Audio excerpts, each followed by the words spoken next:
this message is just for you. You are good enough. This is the episode for you. If you are struggling to navigate the problem of constant and unwanted corrections, I made this video just for you.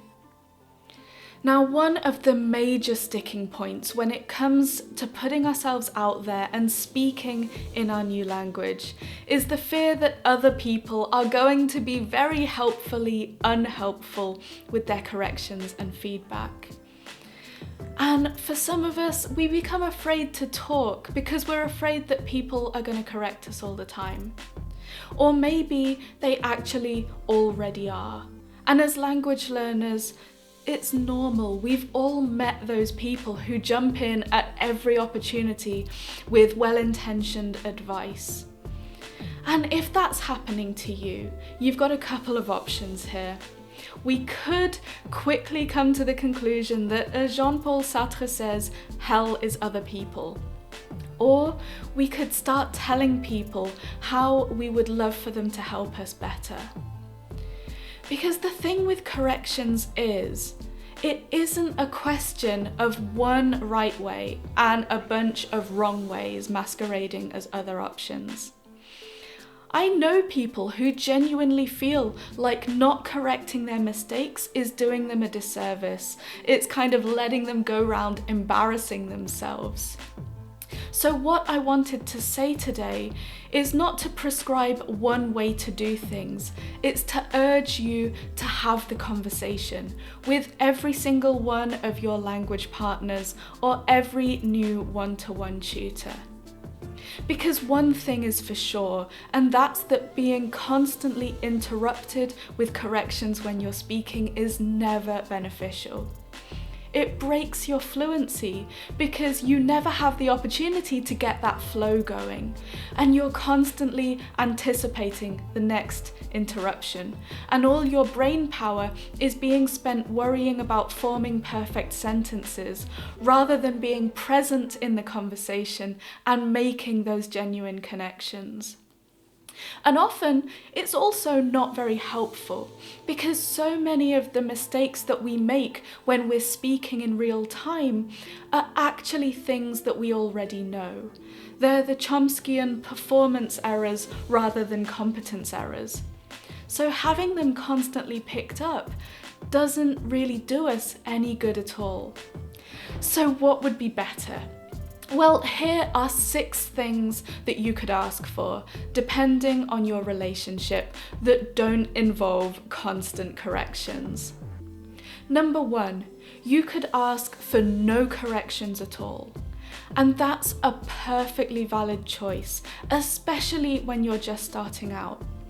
It's not arrogant, it's not you claiming you already know everything. It just lets you get that communication going, get used to expressing yourself in a new language, and get used to trying out new things. Number 2, instead of correcting every error in the moment, you could ask someone to write notes while you speak and then either show you all of those notes afterwards or give you general feedback based on clusters of those mistakes afterwards. So for example, maybe revise your past tenses because the conjugations were often wrong, or maybe revise the difference between the preterite and the imperfect tense, something like that. Number 3, you could ask them to only correct you if what you say doesn't make sense. So, in short, if they know what you're trying to say, if they understand your meaning, it's good enough.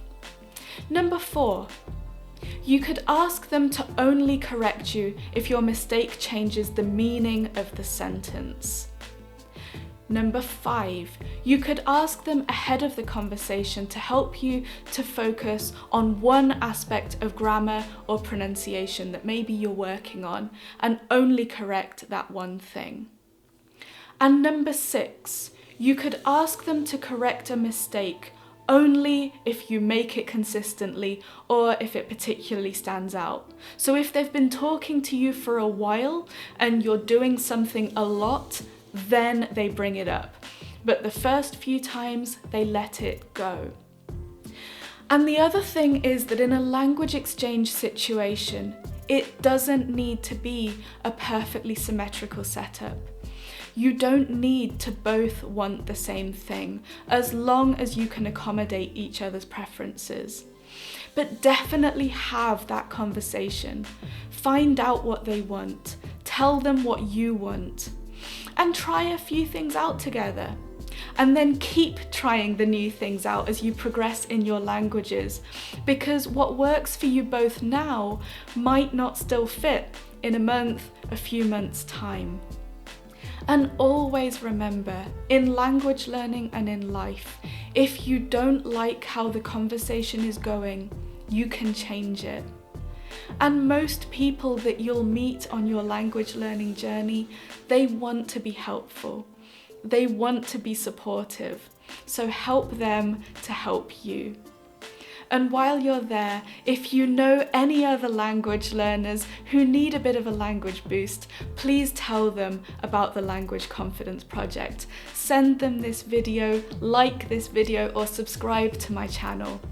It'll help other people to find the Language Confidence Project, and it will help me to spread more language courage. Happy speaking, good luck, and I will see you tomorrow.